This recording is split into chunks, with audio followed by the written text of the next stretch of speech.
Hello students, let us go with exercise 2.3 further. We will do today remaining two questions. हमने दो question छोड़ दिए थे, question number 3 and 5 आज उनको करते हैं और एक नेक्स्ट एक्सरसाइज है उसको थोड़ा शुरू करेंगे थर्ड चैप्टर में। तो ये मैंने छोड़ दिया था थोड़ा क्योंकि पहले आप पहले प्रैक्टिस कर लेते हो भाग वगैरह की, उसके बाद मैंने कहा obtain all the zeros, zero का मतलब रूट्स या values, all the zeros 3x4 plus 6x cube minus 2x square minus 10x minus 5। ये अभी आपने मेरा डिग्री कितनी है इसकी 4। Degree of the polynomial is 4, it means it has 4 zeros. इसके 4 रूट होंगे या 4 वैल्यूज आएंगे जो इसको सेटिस्फाई करेंगे। अब चारों में से 2 दे दी, एक तो दे दी 2, इसने कह दिया भाई 2 जीरोस आर 2 जीरोस दे दी, 2 जीरो दे दी square root 5/3 and square root minus square root 5/3। ये 2 जीरो उसने दे दिया भाई, ये 2 तो रूट ये है, बाकी के 2 आपने निकाल के बताने, तो चारों बताने, 2 दे दिए 2 और बताने। तो हम क्या करेंगे, पहले इन 2 रूट से इक्वेशन बनाएंगे, ठीक है। तो हम करेंगे इनको मल्टीप्लाई करेंगे, फैक्टर कर लेंगे। हम यहां पे लिखेंगे roots of equation are this and this, दोनों 2 2 कह देंगे 2 रूट्स ऑफ इक्वेशन, 2 फैक्टर्स। अब फैक्टर बनाएंगे, फैक्टर्स ऑफ इक्वेशन आर। अब इसके फैक्टर क्या होंगे, x लिख के माइनस में ये कर दो, x माइनस स्क्वायर रूट 5/3 और दूसरा हो जाएगा माइनस x माइनस ये, अब इसमें पहले से माइनस लगा हुआ है तो एक माइनस ये एक ये 2 हो जाएंगे, प्लस हो जाएगा स्क्वायर रूट 5/3। ये 2 फैक्टर हो गए। अब आप इसको मल्टीप्लाई कर देंगे दोनों, x minus square root 5/3 into x plus square root 5/3। अब ये हमारे पास फार्मूला है x minus y x plus y, x square minus y square, x square minus y है 5/3 स्क्वायर रूट इसका स्क्वायर। अब स्क्वायर से स्क्वायर रूट कैंसिल हो जाएगा तो ये आएगा एक्स स्क्वायर माइनस 5/3। 3 से इसको मल्टीप्लाई कर लेंगे, 3x स्क्वायर माइनस 5 को कैल्शियम ले लेंगे डिवाइडेड बाई 3। अब 3 इधर मान लो 0 करते हैं इसको तो 0 में चला जाएगा, therefore factor of combined factor हो जाएगा, कंबाइंड फैक्टर ऑफ px, ये px कंबाइंड फैक्टर हो जाएगा 3x स्क्वायर माइनस, ये तो 0 करेंगे तो 0 में चला जाएगा, ये बचेगा 3x स्क्वायर माइनस। तो ये फैक्टर आ गया हमारा। फैक्टर का मतलब है the factor will divide completely the px या डिविडेंड, यानी जो फैक्टर आया है ये इससे डिवाइड करेंगे। फैक्टर का मतलब ये होता है कि अगर हम उसको डिवाइड करेंगे तो ये पूरा पूरा भाग हो जाएगा कंप्लीटली, यानी टर्मिनेटली पूरा भाग हो जाएगा, वही फैक्टर होता है। अगर पूरा भाग नहीं होगा तो फिर वो फैक्टर भी नहीं होगा। तो इसका हमें देर से ध्यान देना है ये बात के ऊपर। अब मैं इसको थोड़ा इरेज कर देता हूँ और उसको डिवाइड करके देखते हैं, ये बात तो मैंने बताई। अब मैं क्या करता हूँ, इसको डिवाइड करते हैं इसमें 3x स्क्वायर माइनस 5 करो डिवाइड इसको 3x स्क्वायर माइनस, ये तो हमने पहले ही 2 फैक्टरों की मल्टीप्लाई कर ली। अब इसमें हमने देखा ये तो 3 है तो 3 पे तो नहीं जाएगा, x स्क्वायर है ये x4 है तो केवल x स्क्वायर पे जाएगा, क्योंकि हमने ये बनाना है इससे।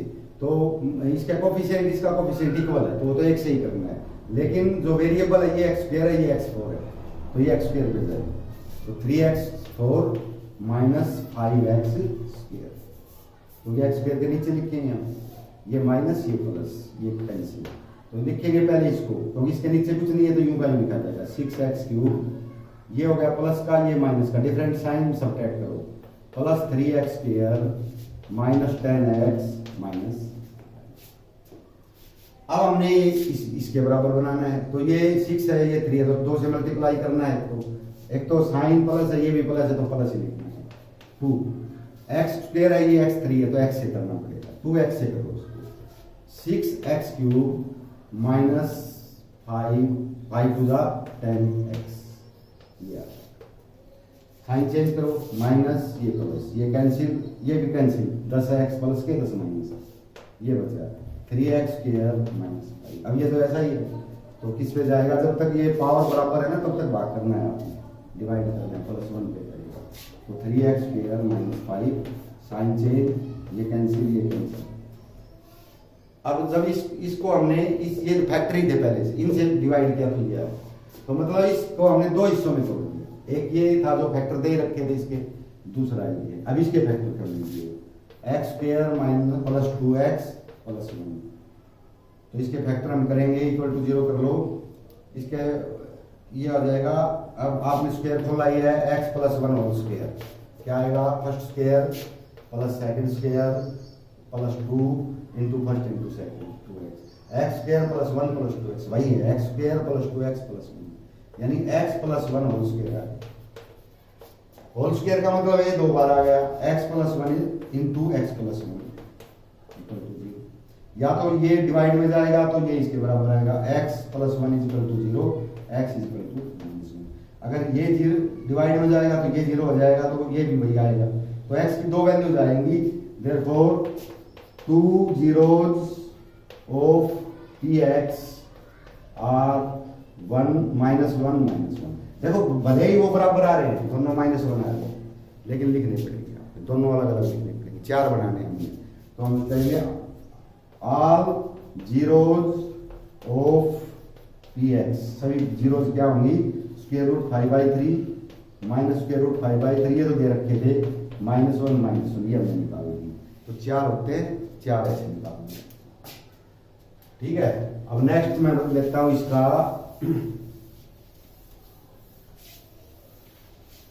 उसमें आएगा आपका give examples of polynomials px, gx, qx and rx। आपने 4 एग्जांपल देने हैं सभी पॉलिनोमियल्स के। px, ये तो px डिविडेंड होता है, gx डिवाइडर होता है, qx क्वोशेंट होता है, rx रिमाइंडर होता है। यानी आपने एक एक एग्जांपल देना है चारों का। भाई वो क्या एग्जांपल दे जो सेटिस्फाई करे फॉलोइंग कंडीशंस, जो नीचे कंडीशन दे रखी है ना उनको सेटिस्फाई कराना है। अब वो कंडीशन क्या क्या है मैं एक बताता हूं आपको। Degree of P x is equal two degree of क्या होगा x, degree of P x is equal two degree of Q x.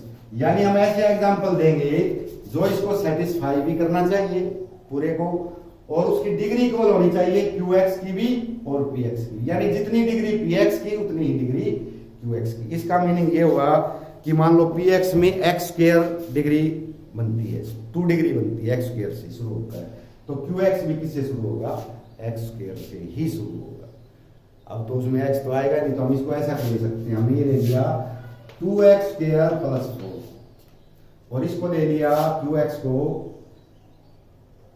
अब देखो इसको हमने क्यू एक्स में भी एक्स स्क्वायर ही लेके आना है, ये है हमारा पी एक्स। इसको हम किससे डिवाइड करें, हम इसको 2 से डिवाइड कर लेते हैं, मैं करके दिखाता हूं। 2x स्क्वायर प्लस 4 करो, इसको 2 से डिवाइड करो तो इसको ये तो जाएगा x स्क्वायर से मल्टीप्लाई होना चाहिए, x स्क्वायर कर दो 2x स्क्वायर माइनस कैंसिल हो गया, 4 का उतार लिया 4 आ गया, फिर ये प्लस 2 से चला जाएगा, 2 2 जा 4, ये भी माइनस कैंसिल। यानी अगर हम इसको 2 से डिवाइड करेंगे तो हमारा क्वोशेंट ये आता है x स्क्वायर प्लस 2, और इसकी जो डिग्री है वो वही है जो px की थी। तो हमने इसको कर दिया qx हमारा आना चाहिए x स्क्वायर प्लस 2 आ गया, gx होता है डिवाइडर, तो डिवाइडर क्या है ये 2 है, और rx कुछ नहीं बचा, यहाँ पे 0 है तो rx की वैल्यू क्या आएगी। तो हमने 4 पॉलिनोमियल की ऐसे एग्जांपल देंगे कि जिसमें डिग्री इसकी इक्वल बताई थी तो वो डिग्री हमने इक्वल रखनी है, बाकी चीजें कुछ भी है तो वो एक बार करके देख लेते हैं। एक और बता देता हूं, ये वैसे 3 है, एक आपके लिए छोड़ दूंगा, एक और बता देता हूं। Degree r x is equal to 0, यानी आर एक्स की डिग्री जो 0 आएगी, 0 का मतलब है x नहीं होगा उसमें, आर एक्स में x मतलब उसका बचना नहीं चाहिए x, तो वो पूरा भाग होना चाहिए। तो वो ये भी है, ये इसमें भी लागू होता है। क्योंकि इसमें पी एक्स जी एक्स क्यू एक्स क्या है हमें कोई मतलब नहीं, हमें तो आर एक्स में एक्स नहीं होना चाहिए, पहली और आखिरी बात। तो इसका हम अलग एग्जाम्पल ले लेते हैं, इसमें एक्स नहीं आना चाहिए आर एक्स में। तो इसका हम यूं कर सकते हैं कि आर एक्स में 2 मान लो रिमाइंडर 2 हो, 4 हो, 3 हो, एक्स उसके साथ नहीं होना चाहिए। तो इसको हमें इसकी जगह 6 लिख लेते हैं, क्योंकि ये तो हमने देखा पूरा डिवाइड हो ही गया। इसको हम 6 क्या, ये 4 था 5 लिख लेते हैं, ठीक है। अब इसको डिवाइड करो 2 से, 2x स्क्वायर प्लस 5, इसको 2 से डिवाइड करो,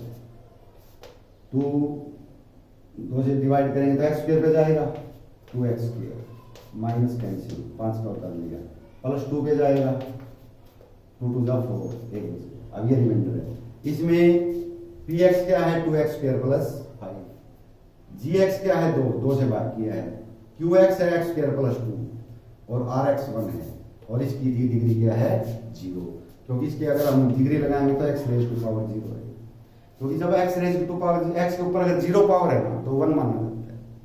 तो इसकी जगह हम 1x, इसकी जगह 1 की जगह हम लिख सकते हैं x रेज टू पावर, तो ये 1 बचे। अगर यहाँ 2 बच जाएगा तो हम 2 into x raise to power 0 कर देंगे, मान लो 2 बचता है यहाँ पे, तो 2 into x raise to power, इसकी वैल्यू ही 1 हो जाएगी, तो अपने आप 2 बचेगा। x इसमें है ही नहीं, तो अगर जिसमें x नहीं होता है ना, जो वेरिएबल नहीं होता है, तो वेरिएबल लिख दो और उसकी जगह पावर पे 0 लगा दो, तो अपने आप 1 हो जाएगा। तो ये दूसरा एग्जाम्पल। तो इस प्रकार एक मैंने आपके लिए छोड़ के दिया है, और कोई एग्जाम्पल भी दे रखे हैं उसको भी देख लेना एक बार, इसमें इस टाइप के ये करना है। तो ये अब एक्सरसाइज जो है चैप्टर ही खत्म हो गया सेकंड। अब हम आते हैं चैप्टर नंबर 3, ये है pair of linear equations in 2 variables. अब 2 वेरिएबल आ गए, ये अभी तक हम काम करवा रहे थे 1 वेरिएबल, यानी डिग्री कोई भी है, पॉलिनोमियल में टर्म्स कितनी भी हैं, मोनोनोमियल है, बाई ट्राई टेट्रानोमियल कुछ भी है, कितनी भी टर्म है कोई भी डिग्री है, लेकिन वेरिएबल एक ही है। x था तो कभी x3 आ गया, कभी x4 आ गया, कभी x5 आ गया, लेकिन है एक वेरिएबल x, दूसरा y z नहीं है। अब हमने 2 वेरिएबल्स में लेनी है लीनियर इक्वेशन। लीनियर वो होती है, मैंने पहले बताया भी था, जिसमें पावर 1 होती है, कोई वेरिएबल कितने भी हो पावर 1 रहेगी। अब 2 वेरिएबल हैं तो x प्लस वाई ऐसे आएगा, x plus y, y plus z या जेड प्लस एक्स, तो जेड प्लस एक्स एक है, दूसरी भी जेड प्लस एक्स ही आएगी, यानी 2 वेरिएबल है। तो उनको सॉल्यूशन के बारे में आएगा, लेकिन उससे पहले कुछ इक्वेशंस बनानी होती हैं, वो हम बताते हैं आपको। Aftab tales his daughter, Aftab ने अपनी बहन को बताया क्या, 7 years ago I was 7 times as old as you। 7 years ago माने पहले, 7 साल पहले मेरी उम्र तुम्हारी उम्र से 7 गुना थी। 7 times as old as you, जितनी तुम्हारी उम्र है उसकी 7 गुना थी। तो 7 साल पहले की बात कर रहा है। Also 3 years from now, और आज से 3 साल के बाद मेरी उम्र I shall be 3 times as old as you, मैं तुमसे 3, मेरी उम्र तुम्हारी उम्र से 3 गुना होगी आज से 3 साल बाद, और 7 साल पहले थी 7 गुना। तो पहले हम प्रेजेंट एज मान लेते हैं, वर्तमान एज। तो सपोज आफ्ताब सिस्टर की x है और आफ्ताब की है y, अलग अलग मान लिए। आज की एज सिस्टर की x, आफ्ताब की y, 2 अलग अलग मान लिए। अब 7 years बिफोर प्रेजेंट एज है,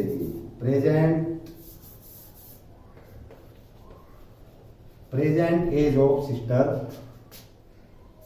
आफ्ताब सिस्टर की तो x है, आफ्ताब की है y। देखो आफ्ताब की सिस्टर की x है और आफ्ताब की एज कितनी है y, ये आज की एज है। 7 years ago, 7 years ago age of sister, sister की एज हो जाएगी x माइनस 7, आज से 7 साल पहले, और आफ्ताब की हो जाएगी y माइनस 7 साल पहले की। अभी ये दोनों इक्वल नहीं है, हम इक्वल करते हैं तो नहीं है इक्वल, क्योंकि ये 7 टाइम्स का रखा है, क्योंकि 7 साल पहले सिस्टर से इसकी एज 7 टाइम्स, ये 7 गुना ज्यादा, यानी ये 1 है तो ये 7 है। तो इसको इक्वल करने के लिए क्या करना पड़ेगा, इसको भी 7 से मल्टीप्लाई करना पड़ेगा, तो ये इक्वल। अब इसको थोड़ा एक्सपेंड करेंगे, 7x minus 49 y minus 7, y को इधर देंगे, 7x minus y is equal to -7, ये प्लस का हो जाएगा 49, तो क्या बचेगा प्लस का 40। तो एक इक्वेशन होगी 7x minus Y equal to 40। तो हमने इक्वेशन रिप्रेजेंट करनी एल्जेब्रिकली। अभी एल्जेब्रिक इक्वेशन कैसे बनेगी, एक बन गई, मैं इसको रख लेता हूं, इसको बिठा देता हूं, ये रख लेता हूं। अब वो कहता है 3 years फ्रॉम नाउ, अब से 3 साल बाद, तो वो आफ्टर है, वो 3 ऐड होगा, after 3 years, after 3 years, after sister age लिख देंगे, सिस्टर्स एज हो जाएगी x प्लस 3, आफ्ताब से एज हो जाएगी y प्लस 3। भाई आज उसकी x है, इसकी y है, तो 7 साल पहले तो 7 सब्ट्रैक्ट कर दिए थे, 3 साल बाद तो 3 ऐड हो गए। अब ये भी इक्वल नहीं है, ये 3 टाइम्स है, 3 गुना, यानी ये 1 है तो ये 3 है, तो इसको भी 3 बनाने के लिए इसको किससे मल्टीप्लाई करना पड़ेगा, 3 से। 3x plus 9 y plus 3, y कर लिया, ये 3x माइनस वाई 3 बच गया, ये 9 इधर जाके माइनस का हो जाएगा -6। ये दूसरी इक्वेशन आ गई 3x minus y is equal to -6। अभी तो इक्वेशन आ गई। ये है एल्जेब्रिकली रिप्रेजेंटेशन। जो स्टेटमेंट आपकी इसमें बुक में आई है उसको एल्जेब्रिकली हम ऐसे रिप्रेजेंट करते हैं। अब इसने ज्योमेट्रिकली या ग्राफिकली भी बता रखा है, तो ज्योमेट्रिकली या ग्राफिकली इसको कैसे रिप्रेजेंट करेंगे, इसमें हमने एक लाइन लिखनी पड़ेगी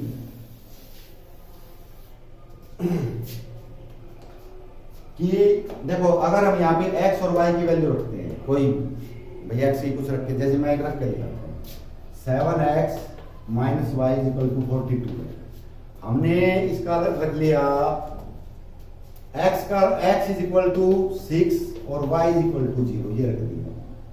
तो x 6 रखो, 6 7 42 माइनस 0 इज इक्वल टू 42, यानी 42 इक्वल टू 42। इसका मतलब ये सेटिस्फाई करते हैं। अब जो वैल्यू रखने के बाद इक्वल आ जाए, इसका मतलब ये उसके रूट्स क्या है, ये उसके वैल्यूज है। तो x is equal to 6 and y is equal to 0 are the values of this equation. ये वैल्यूज ग्राफिकली कहां आएंगी, तो the values that present on a graphical curve और line, the values of x y that satisfy an graphical equation. तो जो equation को satisfy करे, यानी जिसकी वैल्यूज हम लिखे, x और y की वैल्यू लिखने से वो दोनों साइड इक्वल आ जाए, लेफ्ट और राइट हैंड साइड, ये लेफ्ट हैंड साइड है, ये राइट हैंड साइड, तो दोनों साइड अगर इक्वल आ जाती हैं तो इसका मतलब है वो उसके 0 या रूट्स या वैल्यूज हैं। तो हम ये कह सकते हैं कि values of x and y that satisfy the equation are roots of that equation। जो उस इक्वेशन में रखने से सेटिस्फाई करते हैं वो उसके रूट्स होते हैं। और जो हम ग्राफ खींचते हैं ना, मान लो इस इक्वेशन का ये ग्राफ है, तो ये जो पॉइंट है ना, ये हमेशा इस लाइन के ऊपर आएगा, कहीं भी आ जाओ, लाइन से बाहर नहीं आएगा, लाइन के ऊपर कहीं आ जाए, आ जाओ चाहे आ जाओ यहाँ। तो ये ग्राफिकल रिप्रेजेंट या ज्योमेट्रिकल रिप्रेजेंट है कि the roots of the equation will lie on graph of the equation, the root और जीरोस ऑफ द इक्वेशन, जो ये हमने जीरो निकाली इसको ये सेटिस्फाई करती है, zero of the equation will lie on graph of that equation, उस ग्राफ जो है उस इक्वेशन का उसके ऊपर मिलेंगे वो पॉइंट। अब ये जो x 6 और y 0 है ना, ये कहीं भी मिलो इस लाइन के ऊपर मिलेगा, बाहर ऊपर नहीं मिलेगा, तो वो सेटिस्फाई करता है, वो उसका रूट है। अगर वो बाहर है तो वो रूट नहीं है या 0 नहीं। तो ये इसकी ग्राफिकल रिप्रेजेंटेशन, तीनों ऐसे ही हैं और मैं नहीं बताऊंगा, ये आपने फिर खुद करके देखना है। इसी प्रकार इक्वेशन बनानी है और ग्राफिकल भी ऐसे ही करना है।